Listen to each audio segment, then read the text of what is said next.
everyone, it's Sheena from the GR Network, and today we're going to talk about designing an inclusive zoo for all abilities in Makerspace. Welcome to the Zoo for All Makerspace lesson plan, where students will be designing an inclusive zoo for all abilities using a Makerspace.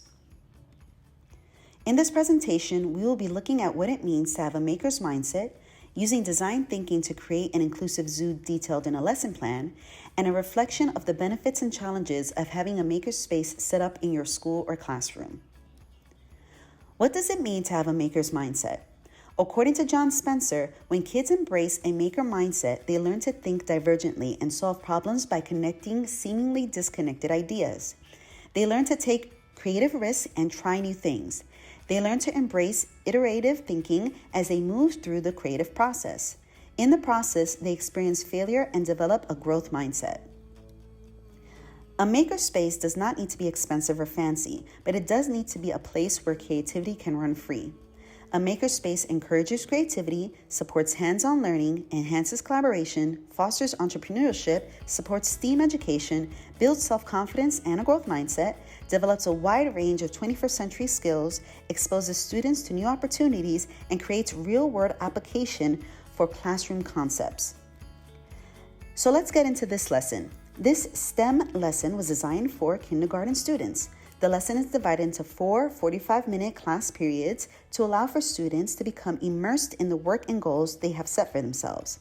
A key resource for any lesson that requires thinking and creating is time.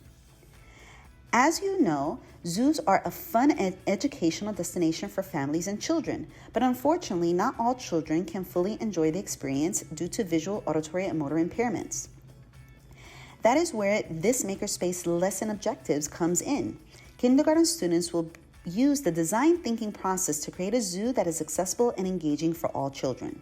They will learn about the needs and challenges of children with visual, auditory, and motor impairments, work collaboratively in small groups to create a prototype of their zoo using a variety of materials, and digital technology will be available to them to research and gather information on their topic. The standards used for this lesson are 1.3.d, Knowledge Constructor. Students build knowledge by actively exploring real-world issues and problems, developing ideas and theories, and pursuing answers and solutions. And 1.4.a through c, Innovative Designer. Students use a variety of technologies within a design process to identify and solve by creating new, useful, or imaginative solutions.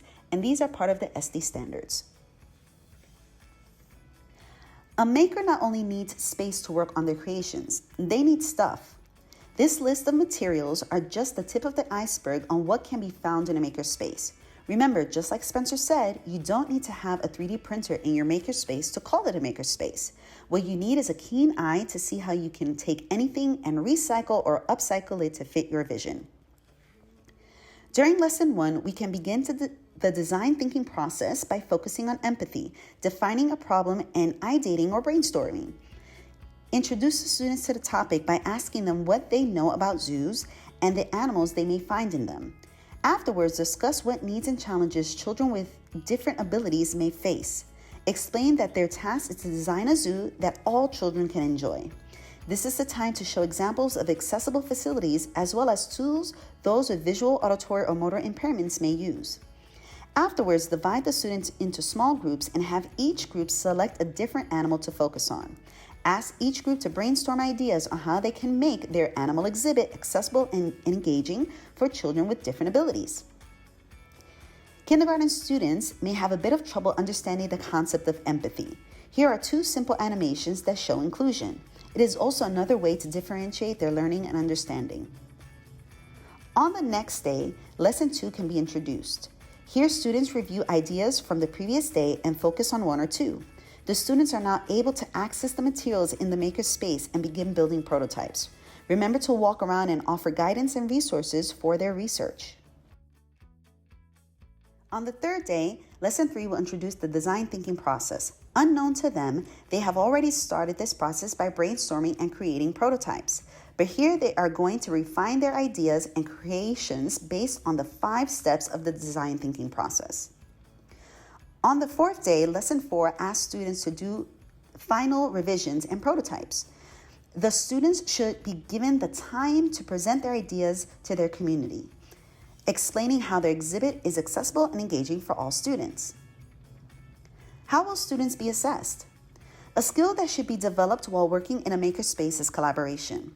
We need others to bounce ideas off of and to help us get materials.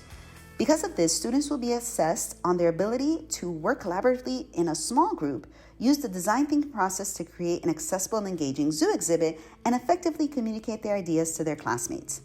Extensions like those presented here can be added for those fast finishers in your class. Makerspaces, by the nature of their design, offer differentiation. It is meant to be a space where a variety of materials and resources are available to students. With that in mind, we should also remember that even with all the resources, our learners may need very specific things in the makerspace to be successful. Here are some examples to consider when prepping the makerspace for your students.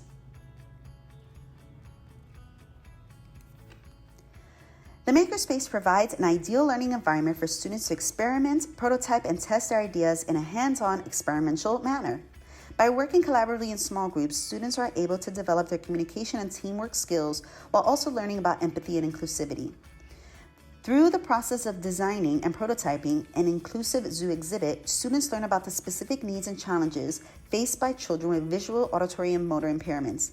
They are encouraged to think creatively and critically about how to address these challenges and create a solution that is engaging and accessible for all.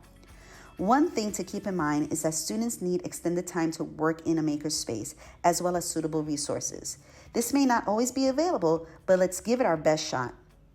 Thanks for watching this video about designing an inclusive zoo for all abilities in a makerspace, and don't forget to like and subscribe to my channel for more educational content. See you in the next video.